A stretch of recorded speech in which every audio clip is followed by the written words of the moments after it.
Last day of notes, kiddos. I know you're excited. Throw some Easter egg questions in here. Make sure that you are paying attention and getting this information. Today, what you're going to be doing is watching the video, taking notes, um, going to talk a little bit about in your bell ringer with Mr. McAllister, the difference between our government and ancient Athenian government. Very, very, very important thing to learn.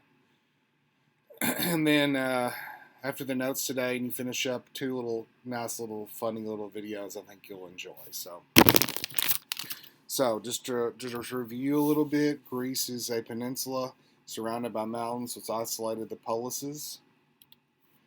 And your first early Greek civilization, the Minoans, who lived on the island of Crete, and their capital was Knossos.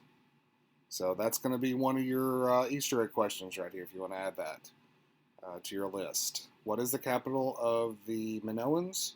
Knossos. Knossos. The Minoans were destroyed by a volcano / tsunami / ash cloud, and they were kaput, no more. There it is. Your Mycenaeans are your first Greek people because they spoke Greek, and of course they're going to be involved in the story of the Trojan War. The Iliad is the story of the Trojan War. The Odyssey is the story of Odysseus heading home. And here is a picture of some Mycenaean artifacts. Another Easter egg question. You ready for this one? On the top left there, that picture, that gold mask. What kind of mask is that? That's called a death mask, okay? That's what they would put on people on their deathbed. So that's another Easter egg question you can write down. A polis is a Greek city-state, just a general word for a Greek city-state. With the establishment of these Greek city-states started the classical age of Greek history. Your early beginnings and establishments of cities like Athens and Sparta and Corinth and Thessalonica. The Greek city-state, a polis, was usually built on an acropolis, a hill that overlooked the land, and this is where you would have your temples and your government buildings, and of course, the most important, the agora, where people would trade and sell things and things of that nature. There's the Acropolis of Athens. The Greeks colonized around the Mediterranean, which spread their culture. They did so for three reasons. One, to create cultural influence in an area, two, for natural resources, and for more space, for elbow room. You probably learned a little bit about elbow room last year in social studies. Ancient Athens, the city we're focusing on. Ancient Athens started off as an aristocracy, which is an oligarchy of aristocrats. An oligarchy is a small group of rulers, and an aristocracy is a small group of aristocrats that rule. Another Easter egg question down there at the bottom left is something that's called an amphitheater. What do they do in amphitheaters? Well, the answer is they put on plays. Draco, draconian law, harsh laws. The leader of Athens who brought in draconian laws named after him.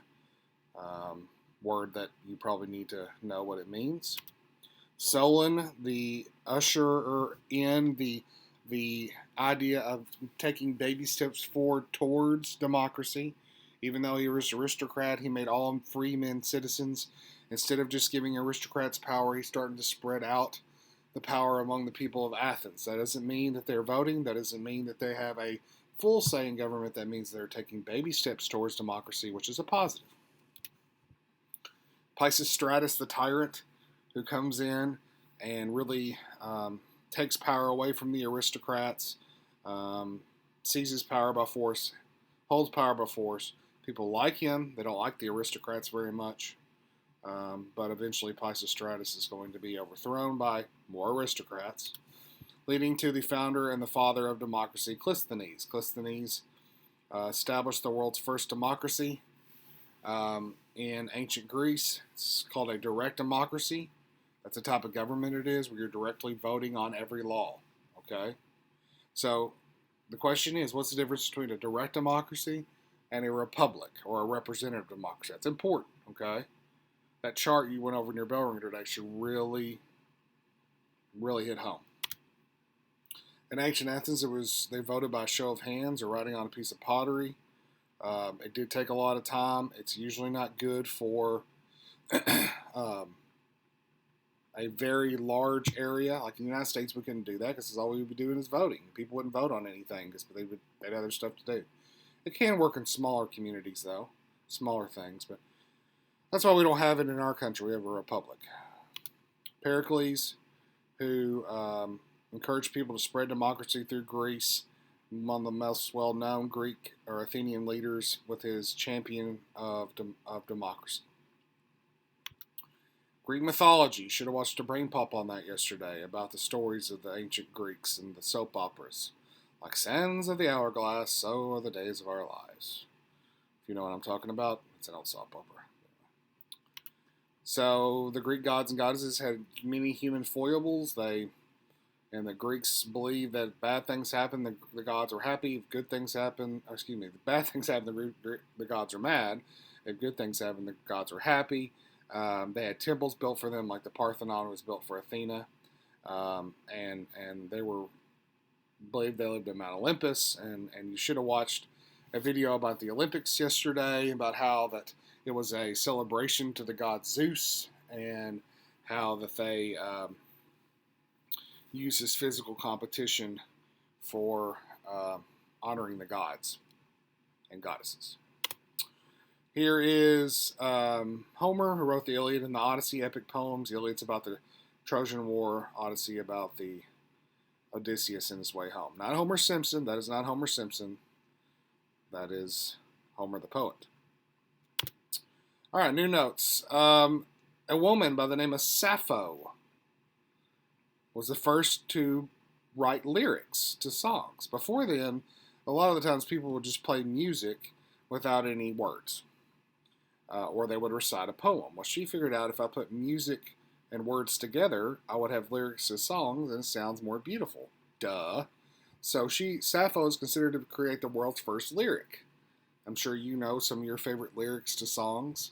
I know some of my favorite lyrics to songs that you often hear in my class whenever you're working on stuff.